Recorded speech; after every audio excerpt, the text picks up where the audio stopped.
Yikes, the lengths I'd go for this.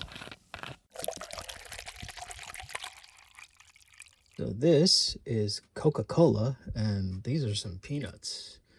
I was recently made aware of some concoction called Coke and Peanuts, where you add peanuts to Coke. Now, the lore on this is pretty poorly established, and it borders on an old wives' tale or, a grandma spun yarn. But apparently, this came about in the early 1900s in some parts of the southern U.S., where farm workers needed a pick-me-up, but it was still in the middle of the day, and they didn't want to have to wash up, eat a meal, and then head back to the work that remained at the rest of the day. So somebody figured out, hey, why don't I just add peanuts to my Coke? That way I get my fluids, some protein and calories, and it's in a package that I don't need to wash up for. It's I could just hold the bottle in my dirty hand and eat and drink at the same time. And if you're working with equipment, you still have one hand free to drive a tractor or tow a cow or whatever you do in farmland. So anyway, I am originally from the Northeast, and I have never heard of this. My partner, on the other hand, has spent quite a few of her formative years in Georgia, which is, in the South. Yet she's never heard of this either.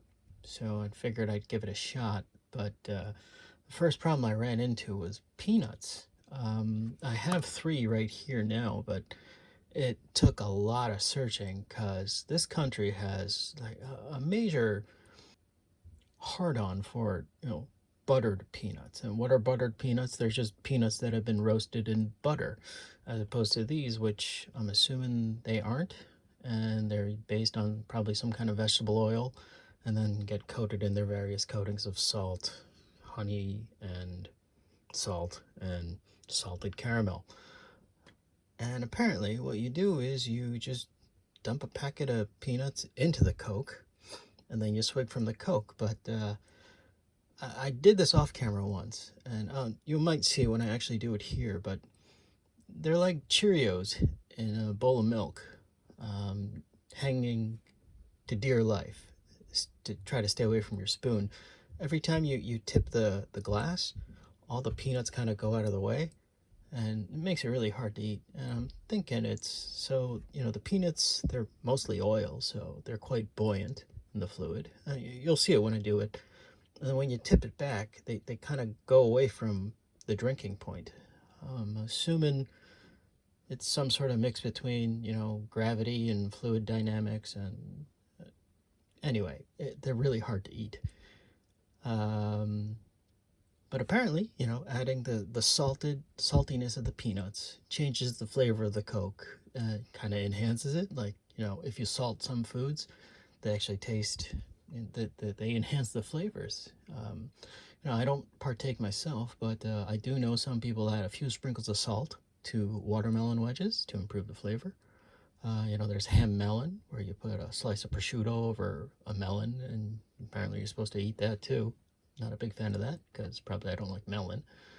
But, one thing I do is candied bacon. Have you ever had candied bacon? It's, you take a slice of bacon, you put brown sugar all over it, 15 minutes in a 200-300 degree oven, and then you let it cool, and it's an amazing amalgam of sweet and savory.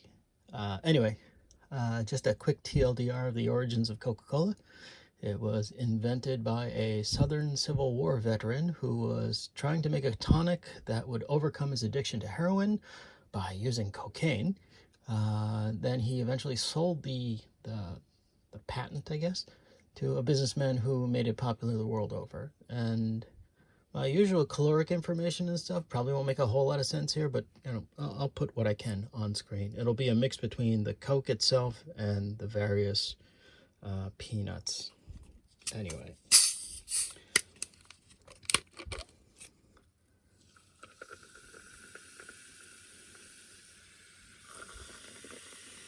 now you're really supposed to have more Coke, but I'm not going to swig down the whole thing, so... Alright, let's start off with... I wonder if I can do this, because there's so many peanuts, there isn't much room for them to run away from, but as they get fewer and fewer, like, I'll get these guys, but these guys will just stay away from me the whole time. Now, I prepared all three at once, so I'm just getting an overwhelming fragrance of peanuts. Not so much the caramel or the honey roasted, but man, that looks gross, doesn't it? Anyway, first up.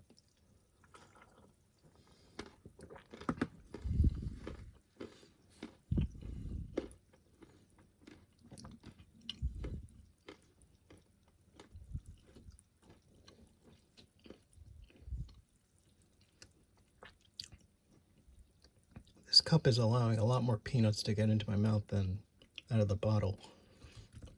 All I'm getting is salted peanuts in some kind of liquid. Alright, honey roasted next.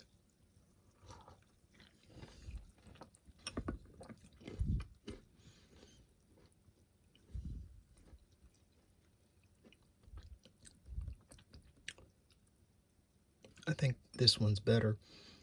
And salted caramel.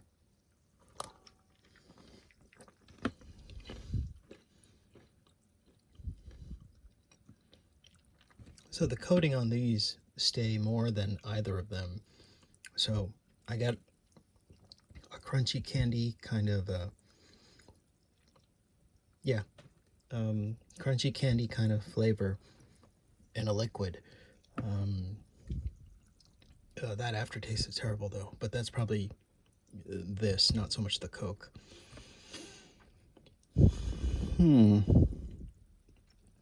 I'll give it points on uniqueness, and I understand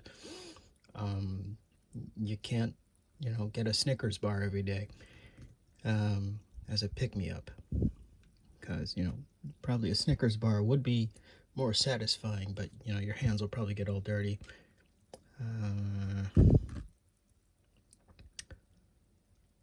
I mean, it's a simple enough concoction to try. Would I recommend it? Probably not. But apparently people who grew up with it really appreciate it. I mean, I can understand, a peanut butter and jelly sandwich was, fun when I was a kid. And I tried to give it to my own children, and they were absolutely disgusted by it. But, biting into it, I was okay with it. I wasn't disgusted by it, and I guess it's just an issue of if you grew up with it or not, and I didn't grow up with this, so I don't have absolute disdain for it, but I don't see the reason why I should eat and drink at the same time when I can just eat the honey roasted peanuts and clear out my palate with a refreshing cup of Coke afterwards. Anyway, if you want it, go for it. Otherwise, yeah, okay. Till next time, the drink's on me.